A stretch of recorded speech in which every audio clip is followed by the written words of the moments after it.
Bonjour à tous et bienvenue sur ma chaîne, j'espère que vous allez bien, très heureuse de vous retrouver à nouveau après une petite pause pour de nouvelles vidéos, de nouvelles recettes.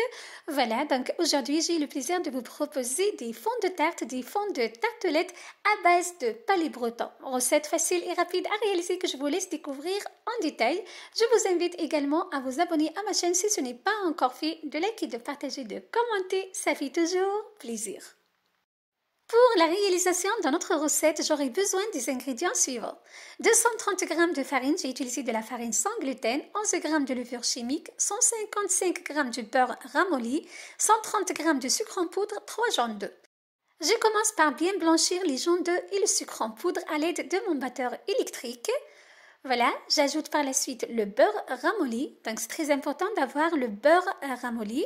Je continue de bien battre jusqu'à l'obtention d'une consistance pommade comme vous voyez. Je la travaille délicatement à l'aide de ma maryse.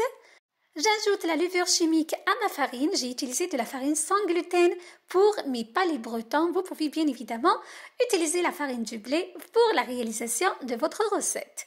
J'ajoute la farine et la levure chimique bien tamisée à la préparation précédente. Je mélange très bien à l'aide de ma maryse jusqu'à l'obtention d'une pâte qui colle au doigt.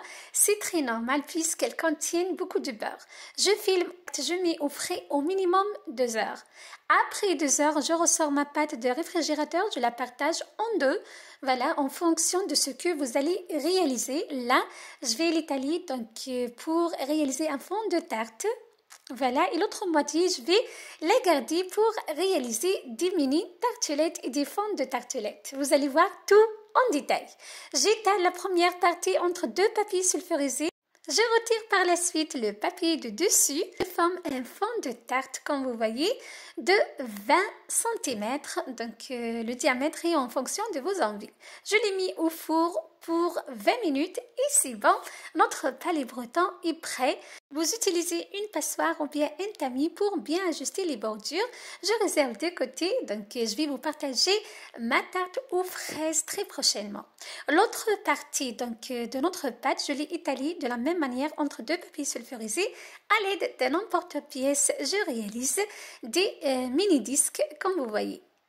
Pareil, donc je pose par la suite les disques sur une plaque, direction le four, un quart d'heure. Voilà, donc 12 minutes, voire un quart d'heure en fonction de votre four.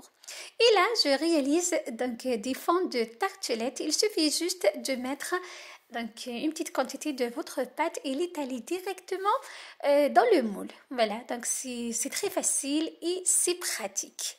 Voilà, donc je mets au four, pareil, un quart d'heure. Mes fonds de tarte et tartelettes sont prêts, comme vous voyez ici. Donc, c'est les mini palais bretons. Comme vous voyez, sont bien dorés, sont bien cuits. Les fonds de tartelettes, voilà, on va les garnir très prochainement. Soyez toujours au rendez-vous. Voilà, donc c'était ma recette pour vous aujourd'hui. Je vais aussi partager ma façon de préparer des fonds de tartelettes à base de palais bretons qu'on va garnir ensemble dans mes prochaines vidéos. Soyez toujours au rendez-vous. Prenez soin de vous, de votre santé et à très bientôt.